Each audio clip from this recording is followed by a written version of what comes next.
I've always loved fishing, especially night fishing. There's something peaceful, almost spiritual, about sitting under the stars, waiting for a bite, feeling the world slow down around me. My love for fishing started thanks to my cousin. One summer break, I stayed at his place, and by the end of the holiday, I had my own rod and reel. Over time, I made a few friends who shared the same passion. We'd often head out together, exploring lakes, rivers, and hidden ponds, always chasing that next big catch. If you've spent enough time around fishing folk, you'll know. Sooner or later, someone tells a strange story. Most anglers have heard at least one tale that stays with them. Compared to those, my story might seem ordinary. But it happened to me, and there are nights I still think about it. And tonight, I want to tell you what happened. It happened when I first visited my ex-wife's hometown. We had been married only a few months, and she brought me back to meet her parents for the weekend. On the drive there, we passed a lake. It wasn't marked on any maps, just a quiet stretch of still water hidden behind a cluster of trees. Something about it captured me immediately. I knew I wanted to fish there.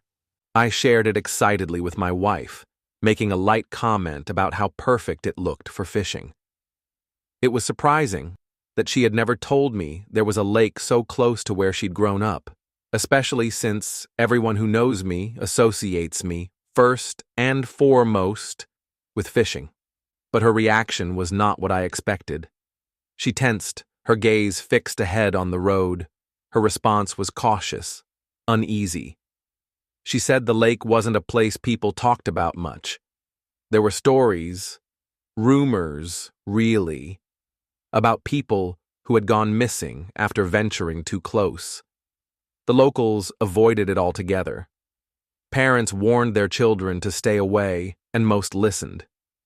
She had once broken that rule as a child, sneaking off to the lake with a group of friends.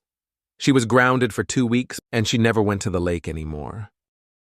The moment we arrived at her parents' house, even as I tried to settle in and be polite, my mind kept drifting back to that lake. Her family welcomed me warmly. The house smelled of home-cooked food, and everyone laughed easily. At dinner, I mentioned the lake and asked if anyone fished there. Her father's face changed. He warned me against going, said there were stories about that place. Strange things. Disappearances, odd sounds at night. He said it was dangerous and told me to stay away, but I couldn't stop thinking about it. That night, when everyone had gone to sleep, I quietly packed up my gear, slipped into the car, and drove back to the lake. I wasn't planning to bring home anything I caught, just wanted to experience it, just for a few hours. I'd cast a few lines, feel the tug of a fish, and leave. The road to the lake was dark and uneven. Trees leaned in from both sides, their branches tapping against the roof of the car like skeletal fingers. When I arrived, I turned off the engine and stepped out. The lake was still, silent. The moonlight shimmered on the surface like stretched silver foil. Not a sound, except for the occasional rustle of leaves.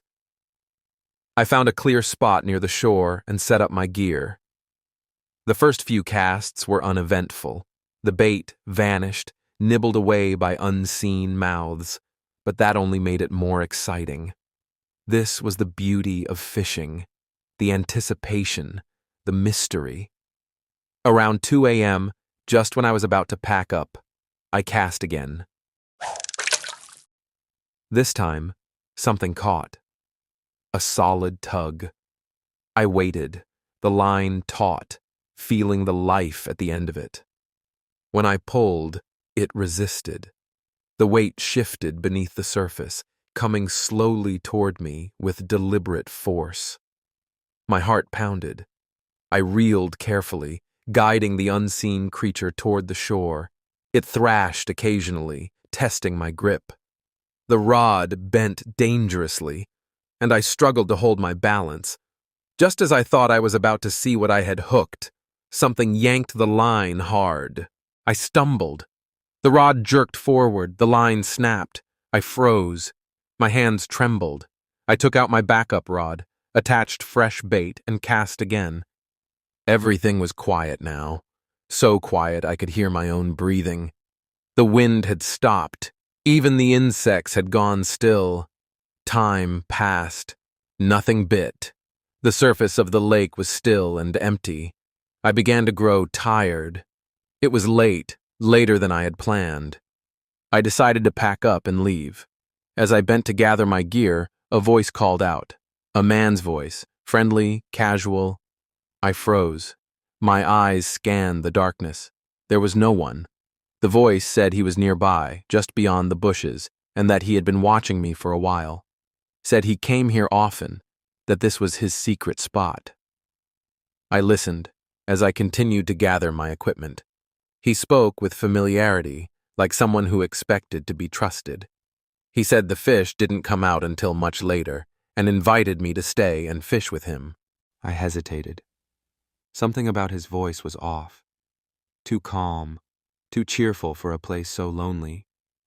But the idea of a local fishing partner, someone who knew the lake, felt comforting. Maybe next time, I thought, I could come here again and not be alone. I picked up my tackle box and followed the direction of his voice, parting the tall grass and stepping through the dense underbrush.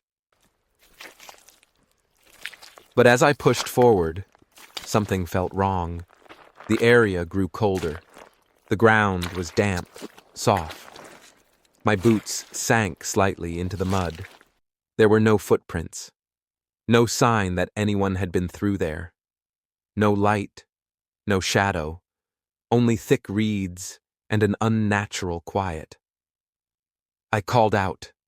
No reply. Again, I shouted. Nothing. The voice was gone. My stomach turned. I backed away, retraced my steps, and hurried back to the car. I tossed my gear into the trunk, slamming it shut with a thud. As I turned to open the driver's door, the beam of my headlamp bounced against the car's rear window, and in the reflection, standing just inches behind me, was a man. I spun around. No one. The air was suddenly thick. My ears rang. My legs nearly gave out as I rushed into the driver's seat and locked the doors. I drove back in silence, hands white-knuckled on the wheel. At home, I barely slept. My mind played over the moment again and again. That face in the reflection, the voice, the way he had known I was there. The next morning, I went out to the car to clean up, and there, on the rear passenger door, was a faint handprint. Dried mud, 5 long fingers, pressed against the paint.